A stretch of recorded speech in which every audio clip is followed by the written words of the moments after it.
Eto na, CrypTito here again, back with another video. So mga pangken, this is a quick update. So last technical analysis natin, so nakita natin tong forming ng bearish descending triangle. We gave two scenario, which is the bearish and then the bullish scenario. So this is may bias. However, sabi ko, if bubutas tayo dito sa trend line na to, it will turn bullish, and that is what happened. So, check natin. Nagkaroon tayo ng, punta tayo sa candle to line. Alright. So, meron tayo ditong, so lower high, lower high, lower high, lower high, lower high. Okay. And then, nagkaroon tayo ng higher high here. Okay. So, nagkaroon tayo ng change of character. So, just like this line, I'm expecting it to go down here and then up again. Right? So, tingnan natin sa candle ulit. Okay? So, this is what I'm expecting to happen now. Okay? Masundo niya to. This is an order block. And also to fulfill this gap. Okay? So, possible na sumundo yan dyan and then to go up. That is on a daily time frame. By the way, overall, I still have the same bias. Possible na fake out lang to, so mag-ingat pa rin tayo. Alright? So, this is a POC.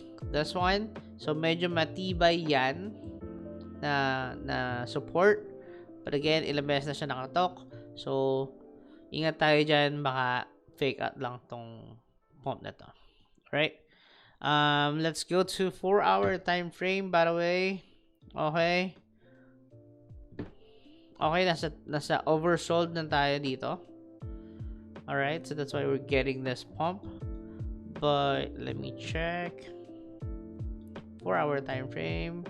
Okay, here I'm seeing a okay. So here I'm seeing a head and shoulders pattern here. Okay. So at 1-hour time frame. Then there's a dead cross here.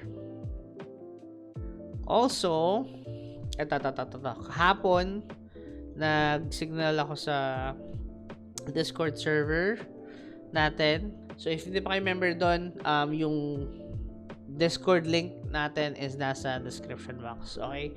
So ito sinend ko to sa Discord natin kahapon. So this is a strong bearish divergence. Pataas yung trend pero pababa yung oscillator natin. Explain ko lang ng konti. Balik tayo sa line. Alright, so as you can see, meron tayo ditong high, higher high, higher high, and then nagkaroon tayo ng lower low. That's my first confirmation. Second is from low, higher low, higher low, higher low, nagkaroon tayo ng lower low. Okay, so that's my second confirmation, and that's why I turned bearish na. So that is why sumakay na tayo dito around 20,800 and then go down. Alright, so ito.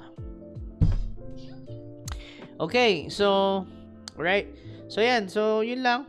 Still same projection. So from there, and there. Okay? Or kung mabasag na to, we're still heading to 15,000 to 12,000. Okay? If you have questions, mga pangkin, let me know in the comment section. If meron kayong topic na gusto kong i-cover, let me know then. And if hindi ka pa na-subscribe dito sa channel ko, make sure to subscribe na and click the bell notifications icon para updated ka every time na mag-upload ako dito sa YouTube channel ko. Alright? So that's it, and see you on the next video.